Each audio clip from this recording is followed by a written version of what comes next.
เหมือนลักเสียมบอกโคมคือใส่ดามนักความหู้บ่นักคือฟังอยู่ทีคนจำพวกนี้นะ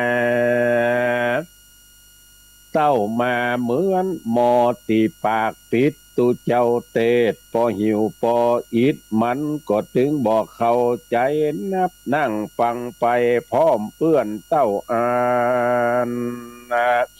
แถมจำพวกนั้นเหมือนภาวนาลับหูลับตาบดต้วงบดดินเหมือนเข้าใจสิ้นเมื่อสดับรับฟัง ตุเจ้าเอวังก็ลืมเสียจอยลับตามะม้อยนั่งเติกอิงเศร้าเงาตื่นบึดก็จื้นบึดก็เศร้าเจ้าพูดเฮามีนีพรำพร้อมจำพวกหนึ่งน้อมกายว่าจะใจเปรียบเตรียมไปเหมือนมาให้บ่หัวบัดกีตะกัวอย่างดี ฝาปิดมีก็เปิดไว้เก็บน้ำไว้ใจเต็มถังเต็มหมอธรรมะทุกคอถ้าตั้งใจจิตสุตะน้อยฝนที่ฝนตกทีละหยดหยาดย้อยก็ยังหู้เต็มถังอุตสาหะฟังกุศลเกกาเอาศีลแปดศีลห้า มาช่วยล้างมาละมนตินจินตาคณิงสุขุมรอบคอบปัญญาเวทรอบเลือกเอาที่เป็นแก่นเป็นสารพิจารณาญาณแตกฉานไปแน่ พ่อแม่ศรัทธาเอาอาณาปาพ่อกล้าแม่กล้าเจ้าให้เจ้านาได้พากันมาทำบุญอุทิศไปหายังญาติกาแห่งตนอันใดนำตนไปสู่โลกไปนาไปรออยู่บนฟ้า วันนี้ยามนี้แดดเตอะนามนุษย์สาอ่านว่าคนลุมไตไผบ่อยู่ได้ยืนยาวเป็นบ่าวเป็นสาวเด็กขาอ่อนน้อยกำเทิงกำมาปางซ้อยโมยมอดจีวาสัพเปสัตตาเหมือนกันตัวนาสังขารบอท่าแก่ไปถึงวันนาเขาบ่อซาะบ่อหาเนื้อหนังผิวพันหย่อนยานหดหูเป็นปุ้งเป็นปูพ่ออุ้ยแม่เท่ากำผ้าเจ้ากำพระเจ้าว่าจะลาธรรมโมนั่งก็โอยลุกก็โอย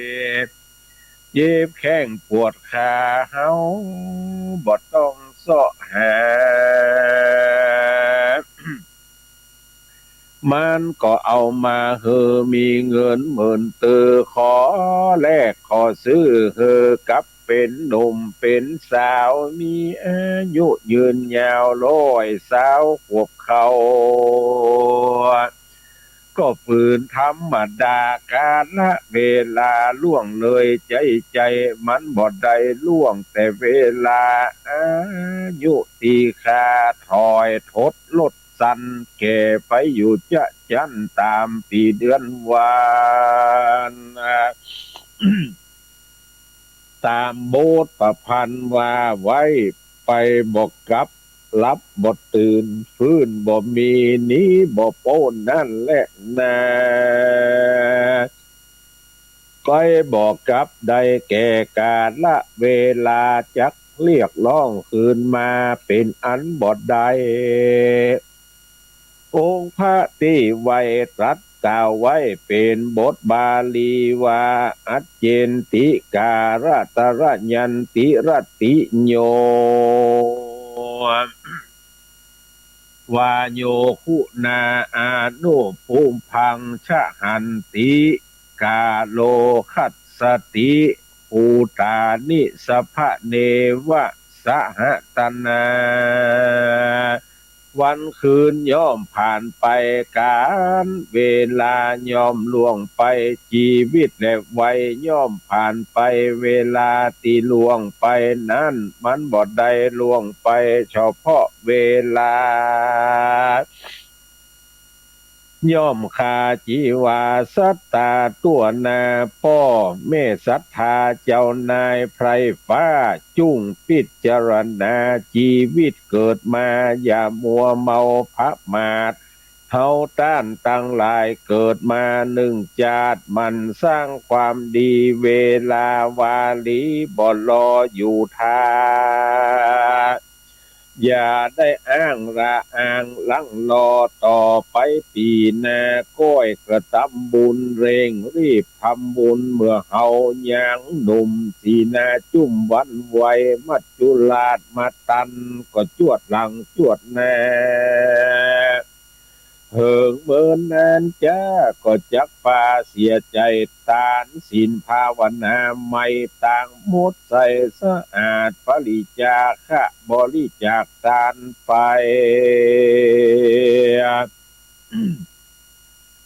ศีลละไม่มีศีลแปดหาเว้นต่างจัวจ้าเดือดเนื้อห้อนใจภาวนาไม่แปลงใจมันเตียงบ่บิดเบี่ยงไปมาผู้แจ้งปัญญาสังขารที่ทวนตัวตนนี่ล้วนเป็นอนิจจังแตกดับเปปังเป็นที่สุดดุจจะดังตอนไม่ใจสั่งก็บดได้องค์พระที่ไว้บอกไว้บาลีว่าอาจิลังวัตยังกาโยร่างกายเหล่านี้บ่นานแล้วนอจักได้ไปนอนทับเหนือหน้าแผ่นดินเหมือนหินและต้นไม้ไฟเผาเอาไม่ปุ่นเวทนาโศกาโศกตองและนาโสกปริเทวทุกขังทุกรำพันหลายอย่างมีต่างๆนานาเหมือนอยู่ในสาธาธาลาสายทาลาสมุทรใหญ่กว้างปัดภาคจากร่างเป็นธรรมดาโอ้ยอนิจจาสัทธาหนุ่มเทาบ่มีสั่งเราเต้าแก้วตั้งสามวัดวาอารามมันสาขาบไว้พองเจ็บป่วยไข้ใกล้มรัดนานั่งตกแต่งดาเข้าตอกดอกไม้เอาไปกราบไว้แก้วเจ้าตั้งสามขอบุญสมปานพุทธรูปเจ้าขออยู่เตียงเต้าอายุยืนนานเมื่อสุขสำราญวัดวาถึงบอกเขาเป็นเท่าหูวายเป็นเท่าบดได้บดดอกเท่าหยอกยาหลานเอาเวียกเอาการมาเป็นคออ้างบ่ไปสวยล่างวันศีลวันทำปาตัวเปียหำตันหาอยากได้จักยกมือไหวก็เมื่อไกลจักดาตายเหมือนรับลูกควายจวดระวายขาดมัว อยู่ในต้นครัวจำพวกโมหะนอนรับบ่ตื่นมืนตานอกบ่มืนตาในนับอยู่ไปหลงไหลกิเลสหันหน้าดีทุเรศกิเลสแน่นหนาตัวอวิชชาบังห่อหุ้มตีกองตุ้มเปิดเครื่องเติงตึงบ่เอาหูเดิงหูซาเรื่องศาสนาวัดวาก็ถึงบ่เอือเสาะหากะจีนกะเนื้อลาบลูสุลา ตาสอดและหาดนาลีหนุ่มเนาเทาเนี่ยศอกกอกงอกเต็มหัวไข้หัวเหมือนให้เป็นคนใบไร้ฮิริความละอายใจตัวโอตตะปะบอกกลัวกำฮึกหยาบตายแล้วบาปก็จักนำไปมืดมัวในบอกหันที่แจงบางคนก็มาจะแซงว่าทำบุญศูนย์เป่าให้เรือเขย่าให้โล พุทโธธรรมโมปาโลมืดเศร้าบางพ้องก็ว่าฟังกรรมทำกินพริกดำกับเขาฟังกรรมขีเราได้กินกินลาบซาอยู่ถึงวานพ้นจำพวกนี้นาโมหันรับฝันบ่ตื่นมีดังนี้แต่แลดนาโสตาวะจะนั่งฟังไปแถมคอกล่าวยอว่าฟื้นบ่มีได้แก่ผีตายหายใจบ่ออกเท่าบ่ทาจี้บอกก็ถึงเข้าใจธาตุสีดับไปเนื้อตัวกระด้างนอนอยู่ลางงางเหมือนไม่เหมือนขอนนอนแค่ใส่นอนซอกบ่ต้วงบ่ติงยุงคบก็บ่ฟื้นบ่หู้สึกตัว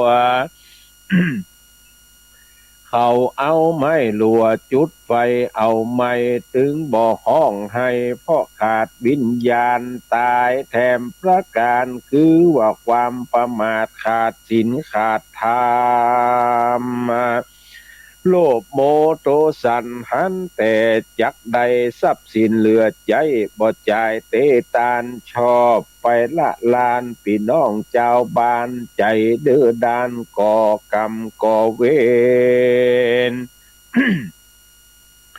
ชื่อเสียงเนาเม้นเนาเม่นไผบ่อวดอ้างมีเพียวมาเพียวจ้างไผก็บ่ยุกยอสักเสริญ หันเงินแน่ดำหันคำนาเศร้าพระพุทธเจ้ากล่าวไขว่าตีเป็นบทบาลีว่าอัปปมาตานะมียันติความประมาทเหมือนคนตายตึงเป็นชื่อเสียงเน่าเหม็นดินตากล่าวตานไปกินตาล ขี้ข้านมันแต่กะป่าด้อยดงใจไฟพระสงฆ์ด้อยดงป่าเถื่อนเป็นเปื้อนหัวควายลูกหลานอายบอกให้พอนาเท่าถอยจ้าหัวขาวเนื้อตัวปอออกดาวเป็นหมาดปานดำปานแดงหยาดเต็มตัวผีไปเหี่ยวไข้หัวใส่เศร้าเศร้าหนังเหี่ยวหาวยูยีบ่มีความดีสักหยาดเกิดเสียชาติคนดีมีเข้าของกองโคดบ่เสี่ยงบ่เลี้ยงโพดอินทรีย์เรื่องราวมีเศรษฐีชื่อว่านันทะ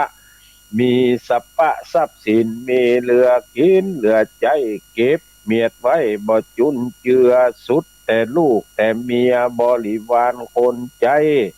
ก็บ่ได้บริโภคเศรษฐีละโมบโลภะตัณหาอาภารณาเครื่องนุ่งเครื่องยองใส่ไว้ปิดปองปอกเนื้ออัตตาบ่นาหาซื้อกลัวเงินหมดเสียงฐานนะพ่อเลี้ยงนุ่งผ้าเก่าผ้าปอนนอนสาดห้องหมอนก็เอาตอนไม้เศรษฐีเง่าใบหวงทรัพย์สิ่งของกรรมตามสนองเมื่อลุ้นปุ่นลาตายความนาวิญญาณมุนว่าไปปฏิโสน ผลกรรมบันดลอยู่ในต้องใส่กับยิงตุกไล่ขอตานสกุลจันทานหาเจ้ากินค่ำต้านยื่นเฮยอตานในเมื่อวิญญาณนันตะเศรษฐี มาปฏิสนในต้องนางนาดน้องจันทานไปขอตานไผก็บอกให้เฮออดมือกินมือเป็นไปวันวันจนกับพระเติงตันคบไว้ นางก็ได้เกิดลูกบุตรตารูปร่างหน้าตาเหมือนกับปีศาจไผ่หันก็ขยาดโล่นแล่นหกหนีนึกว่าผีแอบลี่พอเป่านางก็เลยอดเขาบ่ได้กินสักกระตำเศรษฐีชาติก่อนมันบ่พรหืดทานโภชนาหารพุนจาคาบเขา หันพระสงฆ์องค์เจ้ามาใส่บาตรทำบุญกรรมทารุณพรานอยากกันคนอย่างอีนั่นอายุ100 ปีกล้าของคนดีน้อยนึ่งก็หาบอดใดจะเตรียมดอกไม้ไร่กินหอมหวนถึงอยู่ในสวนไผ่ก็บอกเก็บมาไว้ อุปมาไว้มนุษย์คนเฮาหมกมุ่นมัวเมากิเลสปัญหาคิดไขว้คว้าใส่ตัวคนเดียวบ่ได้แลเหลวเปื้อนจองเปื้อนบานนะมีใจหยาบการขาดเมตตาธรรมไผบ่คบยำสักเสริญอวดอ้างตายม้วยมั่งเขาก็ซ้ำยินดีถึงชีวีมีก็เหมือนผีตายแล้วพระผ่านเพลวว่าตายจากกระทำความดีก็มีดังกล่าวมานี่แหละนะปูทุจนาเกิดมาในโลกเสื่อมลาบมีโจกสุขทุกโศกเพราะโลกธรรมครอบงำตัวแน่มนุษย์ปื้นฟ้าตึงเปิ้นตึงตัวบางวันก็ไข้หัวบางวันก็ไข้ให้มีลาบเสื่อมลาบมียศเสื่อมยศนินตาสรรเสริญได้สุขทุกขีหลีกหนีตึงบอดใด องค์พระที่ไว้ตรัสกล่าวไว้ว่านัตถิโลเก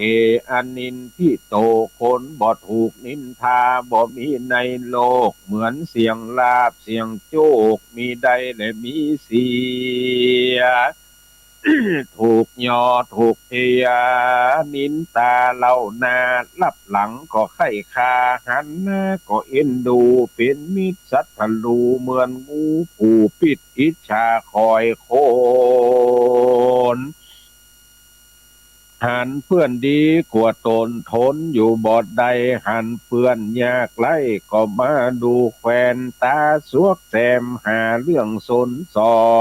ลักลวงล่อเอากรรมเรื่องบ่มีก็แปลงใส่เรื่องบ่ใหญ่ก็แปลงเอาใจคนเฮาไผยังบ่ตึกเป็นเหมือนแม่น้ำนองเป็นฟองอำมึกยังตึกถึงทรายมนุษย์ยิงใจเชื่อใจไผถึงบ่ได้องค์พระที่ไว้ก็ยังบ่โป้นนินตา เป็นครูบาเป็นพระสงฆ์องค์เจ้ามีคนใจมืดเศร้าก็ยังติเตียนนินตานี่แหละนาศรัทธามันนี่บ่โป้นมีมาแต่โดต้นเรียกว่าโลกธรรมและนาคนเฮาเกิดมาในโลกสงสารการพัดเทียนกับความตายนั้น การพัดเทียนกับความตายนั่นตึงบ่มีนี่บ่โป้นบ่ได้โลบ่ได้คนลวกง่าวใบเศรษฐีมีเงินต่างคนก็ต่างปากันเดินไปสู่เบื้องหน้าบ่เร็วบ่จ้าเมื่อลาเมื่อลูนแล้วแต่กรรมแต่บุญที่ตนได้สร้างชีวิตขาดมั่งแตกดับสลาย เต้าไปนอนความนอนง่ายป่าจ้าป่าเหี่ยวอยู่เปล่าเปลี่ยวเดียวดายมีลูกยิงลูกชายเขาก็มาออกนั่งให้ส่งถึงป่าไม้ก็ปิกปอกเกหามีสามีภรรยางามเหลือหล่อเบาหมอกนั่งให้เป่าสีตาแดงแดงมีญาติมิตรหอมแปงสหายเสียวแก้ว ทำบุญฮือแล้วต่างศาสนาเต้าลับตาไปคนเดียวเต้าอันเปือนตีแต่นั่นคือได้แก่บาปและบุญที่ได้ลงทุนทำดีทำชั่วติดตัวตายไปในปรโลกไปนาสมบาทล้นฟ้าก็บ่ได้โตยไปเป็นคนร่ำรวยอยู่ตึกสีฟ้าตายขาดความนาก็ไปอยู่เชิงตะกอน นอนดินฝุ่นยาลูกหลานกำพร้าลู่แย่งชิงกันถามข้าถามฟันเดือดนั้นฝนปีมันตึงนี้มาแบบนี้พ่อแม่ศรัทธาก็จุงใจปัญญากึดไปกว้างกว้างรีบเร่งก่อสร้างก็ตำบุญฮือตาลเป็นครัวเป็นห้าวสะพานไปสู่เวียงแก้วสุขเลิศแล้วคือนิพพานเป็นที่อาวสานนั่นแต่เล็ดนามูลศรัทธาที่ปากันนั่งฟังธรรมนั่งพร่ำพร้อมนอบน้อมฟังธรรมสร้างกุศลกรรม ด้วยใจผ่องเพวต่อหน้าพระแก้วรัตนะทั้งสามขอบุญติดตามชาตินี้ชาติหนาไปส่งถึงป่าจ้าแถมซ้ำแควนดีอานิสงส์มันตึงมีสี่ไสบ่อนน้อยตามบทบาทถอยบาลีมีไว้เบื้องตนว่ามัดยุนาสังฆโรนัตถิการขอพัดผ่อนกับความตายนั่นเป็นไปบ่ใดที่เขาเขียนไว้เป็นปริศนาหน้าตาลปัดพัดวีตุเจ้าว่าไปบอกกับรับบ่ตื่นฟื้นบ่มีหนี้บ่โป้นไปบอกกับคือได้ การเวลาไปบ่มาก็คือความตายรับบ่ตื่นคือโมหะตัณหามิจฉาทิฏฐิขี้จิตรณีฟื้นบ่มีหนี้บ่โป้นคือคนตายหายใจยังอยู่ผู้อู้เสียงดังพุทโธธรรมังสังฆังบอกเข้าไกลห่วงเข้าของไว้ว่าอันนี้ก็ของกูอันนั่นก็ของกูเปื้อนขอก็บอกเฮอเปื้อนซื้อก็บอกขายนี่และนาตายไปด้วยความประมาทเกิดมาหนึ่งชาติพระมาทินธรรมย่ำยียำกำสอนนักปราชญ์อวดหูอวดฉลาดบ่ฟังกำไผ่ที่แต่ในใจบ่หูสักน้อยตายไปเรียบร้อยบ่มีลากามวนหมู่ศรัทธาปัจจาติเตียนควรเล่านามีทรัพย์สินล้นฟ้าไผ่ก็บ่ยกยอสักเสริญปูนดีสังเวชแต่และนอมันเหลือเกินถ้าเปิ้นเป็นอย่างอีกดีได้เตดจี้แสดงมานี่แหละนาเจ้าพ่อเจ้าแม่หนุ่มแก่ศรัทธาที่ปากันนั่งฟังนั่นใส่จุ้งทำกรรมดีคนจนคนมีก็จุ้งทำดีอยู่ใจใจเตียงว่าจักได้ไปลอดไก่เวียงยอดอมตะมหาเนละปานบ่ญาจะเล็ดนานิทิตังขีญาอันเตศนายังทำดวงชื่อว่าไปบอกกับรับบ่ตื่นฟื้นบ่มีนี่บ่โป้นก็บังโกมโสมเลศเสด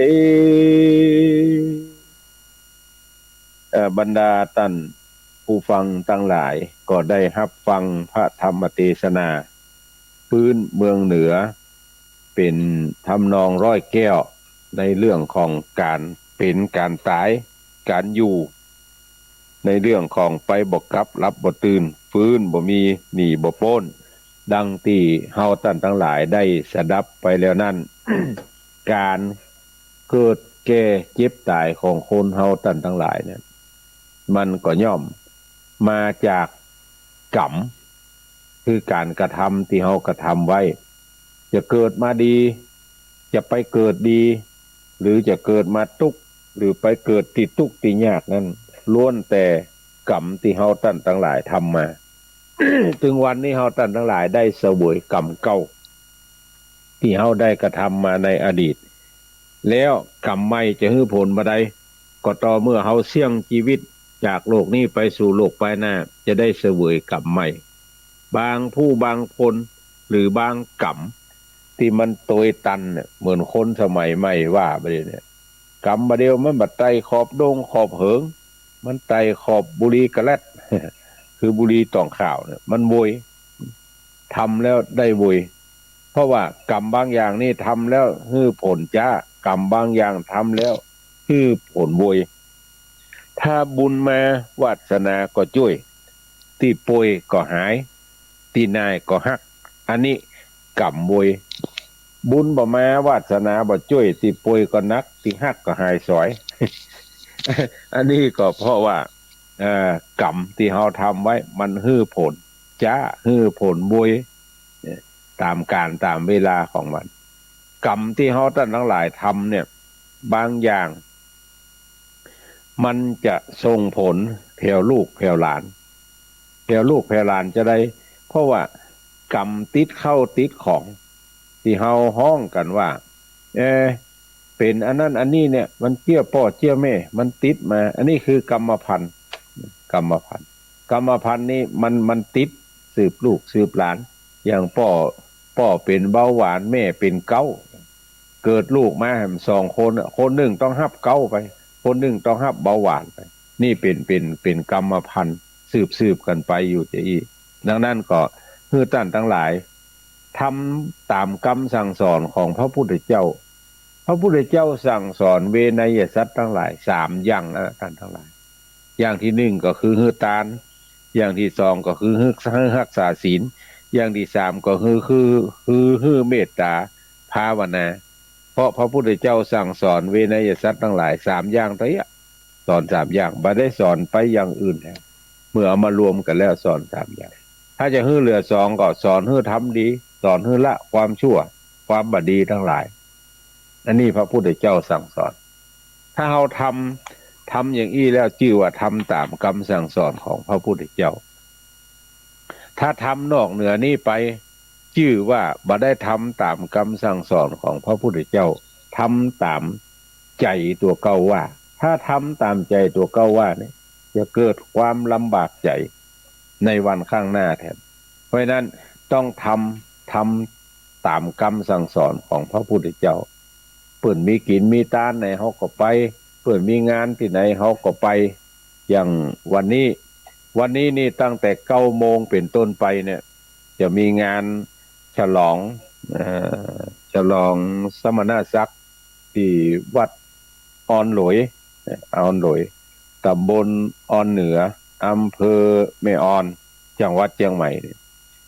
ท่านเจ้าวาดเปิ่นจะทำบุญอายุวัฒนมงคลโดยจะฉลองสมณศักดิ์โดยแล้วก็จะทำบุญอย่างอื่นโดยแต่ว่ามีการทำบุญทักษิณานุปทานวันนี้จะสืบชะตาหลวงก็อย่างที่บอกเมื่อกี้เป็นวันดีเปิ่นจะทำบุญสุนทานฉลองกันหลายๆที่หลายๆต่างก็เกือบจะ8 จังหวัดภาคเหนือก็ถือหนังสือเล่มเดียวกันเอา6 ค่ำเอาออกค่ำเอา3 ค่ำเอา6 ค่ำ เอา11 ค่ำเอา13 ค่ำถ้ามันบ่เป็นวันเสียถ้าเป็นวันเสียก็เว้นไปเดือนแฮมก็เอา1 ค่ำ3 ค่ำ6 ค่ำ5 ค่ำ6 ค่ำแล้วก็ไป10 ค่ำ11 ค่ำ13 ค่ำอย่างอี้ใจเอาตามที่เปิ้นไล่วันดีวันบ่ดี วันอย่างต่างๆที่เปิดไล่กันเนี่ยก็จะถือว่าวันนี้เป็นวันดีเป็นวันดีแล้วนอกจากนั้นวันพุกจะมีงานบวชงานเป๊กอ้ายบ่าวอย่างต่างๆที่เปิดไล่กันเนี่ยก็จะถือว่าวันนี้เป็นวันดีเป็นวันดีแล้วนอกจากนั้นวันพุกจะมีงานบวชงานเป๊กอ้ายบ่าวกับน้องบ่าวของคุณโยมพันนิตาบ้านเอ่อป่าตองบ้านป่าตองตีอำเภอแม่แตงตำบลอินตะขินเอาขึ้นไปทางสายเชียงใหม่ฝางนี่ไปถึงค่าย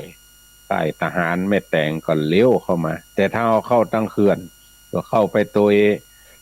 ไปตัวคันคลองหน้าวัดบ้านเด่นสลีสีเมืองแกนไปจนสุดคันคลองน่ะและไปถึงสุดแล้วบอกก็เลี้ยวซ้า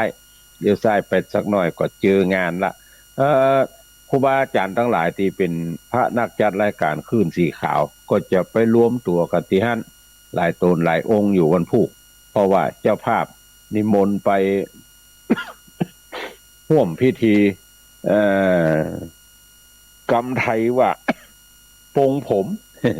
แต่บ้านเฮาก็ว่าพากันไปตัดผมเพื่อคนที่จะบวช แล้วก็ ช่วงบ่ายจะมีพิธีห้องเข้าเอาขวัญโดยท่านพระครูเจ้าวาดวัดยางกวงพระครูประหลัดทีนวัตญาณสิทธิวาทีจะเป็นผู้ห้องเข้าเอาขวัญของพระนาคแล้วก็วันพุธใครว่างก็ไปทำบุญสุนทานด้วยกันเนอะเพราะว่าคุณโยมพันนิตาเนี่ยเมื่อมีงานบุญดอยนางแก้วมีงานบุญวัดนั้นวัดนี้ที่พระนักจัดรายการทำขึ้นคุณโยมก็ได้ไปเป็นเจ้าภาพโอ้เป็นเจ้าภาพไม่ใช่อย่างเดียวเจ้าภาพอาหารเจ้าภาพอันนั้นอันนี้ตามกำลังที่ตัวจะทำได้นอกจากไปด้วยตัวเองก็ยังจักจุงเจิญจวนญาติสนิทมิตรสหายไปร่วมบ่เคยไปคนเดียวเพราะนั้นก็ พระนักจัดรายการทั้งหลายก็ได้หันคุณงามความดี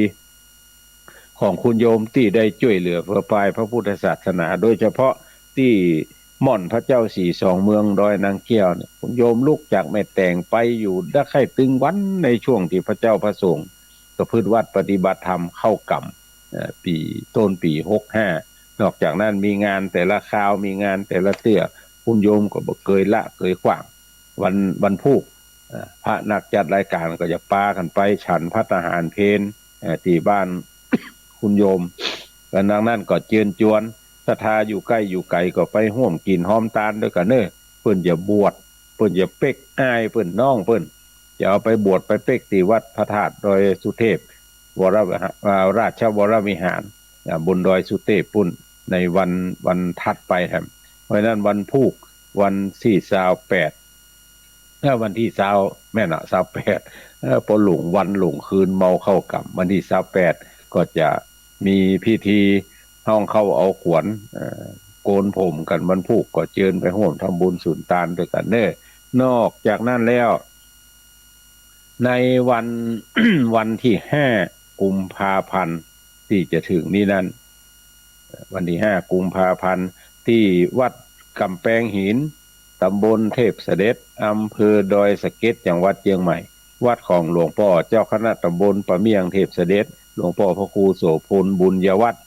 เพิ่นก็จะจัดให้มีงานทำบุญส่งน้ำพระธาตุเจดีย์นอกจากนั้นก็จะยก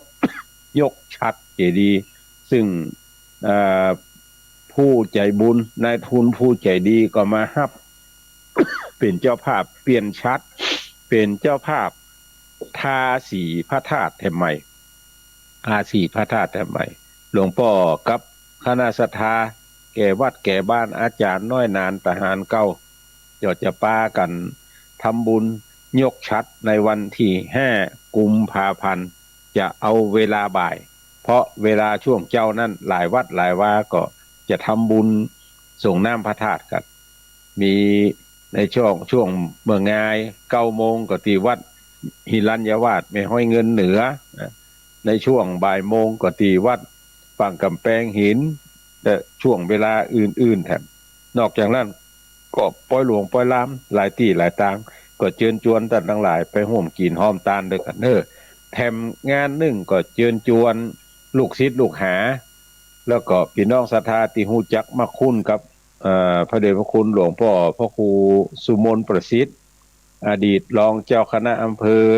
อดีตเจ้าคณะตำบลตลาดใหญ่อดีตเจ้าอาวาสวัดมหาวนาพิมุกเมตจ่อง เพิ่นจะจัดงานพระราชทานเพลิงศพและงานก่อนการพระราชทานเพลิงศพตั้งแต่วันที่13 14 15 16 17 18 7วันที่วัดมหาวนาพิมุกแม่จ่องวันที่18นั่นเป็นวันพระราชทานเพลิงศพของหลวงพ่อมีคุณูปการต่อคณะสงฆ์มาเมินเป็นพระอุปชาในเขตสายตะวันออกถนนดอยสะเก็ดบ่อสร้างแล้วก็เป็นเจ้าคณะตำบลตลาดใหญ่เป็นผู้รักษาการแทนเจ้าอาวาสหลายวัดหลายวานอกจากนั้นก็เป็นรองเจ้าคณะอำเภอดอยสะเก็ดฝ่ายสาธารณูปการเรื่องการปกสร้างห้างแฝงอย่างหมู่เนี้ยหลวงพ่อก็เป็นฝ่ายสาธารณูปการหลวงพ่อได้มรณภาพลงไปตะเมินนะแล้วก็คณะศิษย์โยมศิษยานุศิษย์คณะศรัทธาวัดมหาวนาพิมุกแม่จ่องก็จะได้ประกอบพิธี งานพระราชทานเพลิงศพระหว่างวันที่13ถึง18กุมภาพันธ์นี้นั่นก็เชิญชวนเฮาท่านทั้งหลายเน้อไปร่วมกินหอมตาลด้วยกันแถมงานหนึ่งบนดอยเทพเสด็จก็จะมีงานผ้าป่าสามัคคีหาทุนในการพัฒนาโรงเรียนเทพเสด็จวิทยาหรือแต่ก่อนเขารู้จักกันในนามโรงเรียนบ้านเมตอน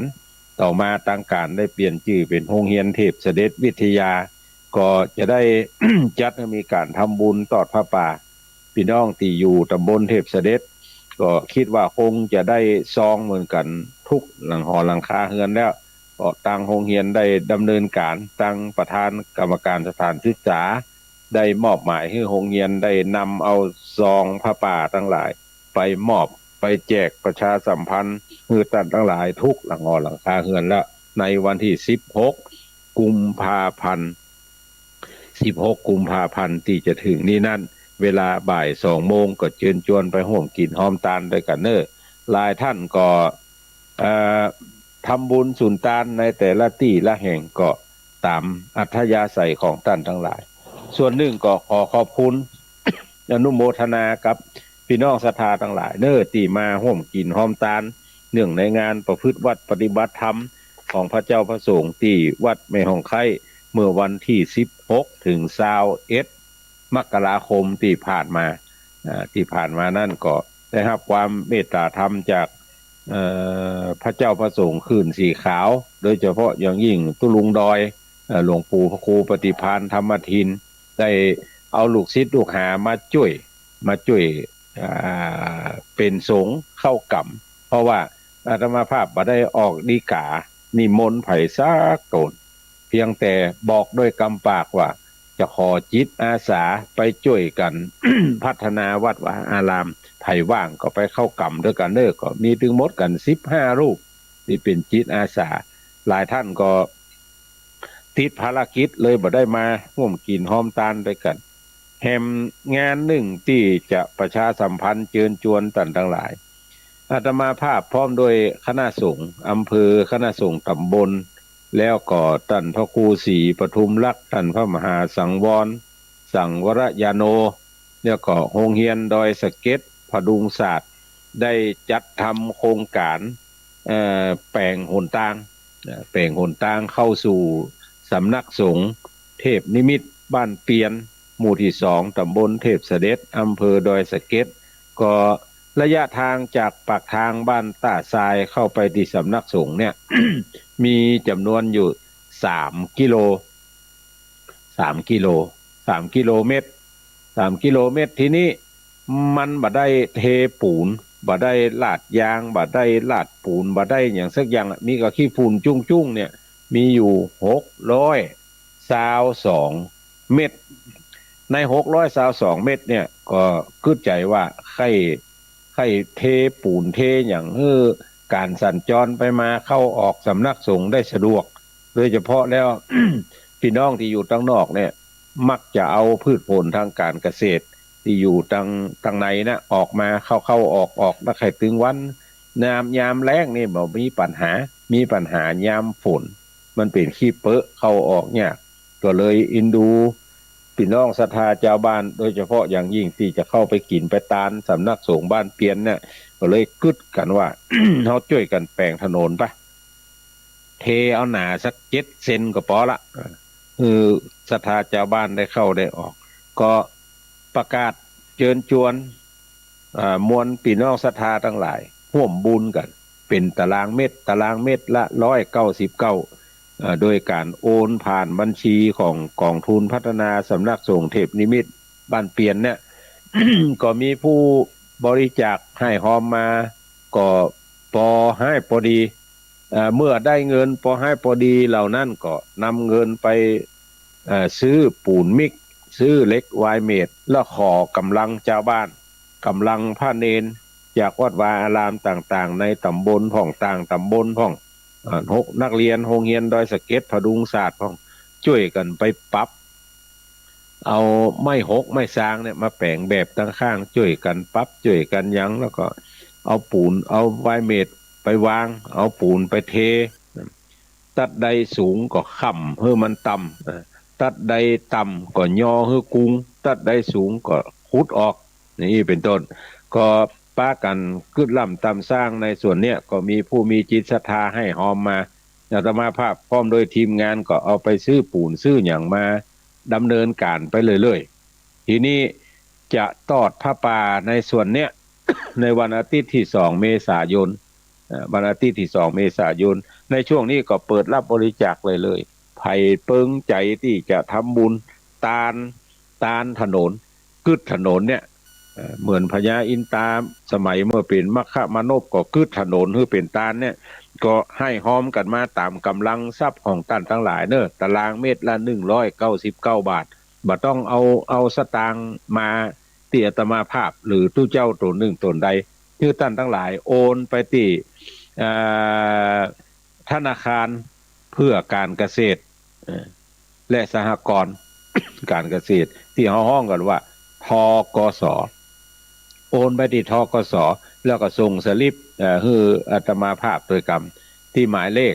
0201546029113ไผ่บัตันจด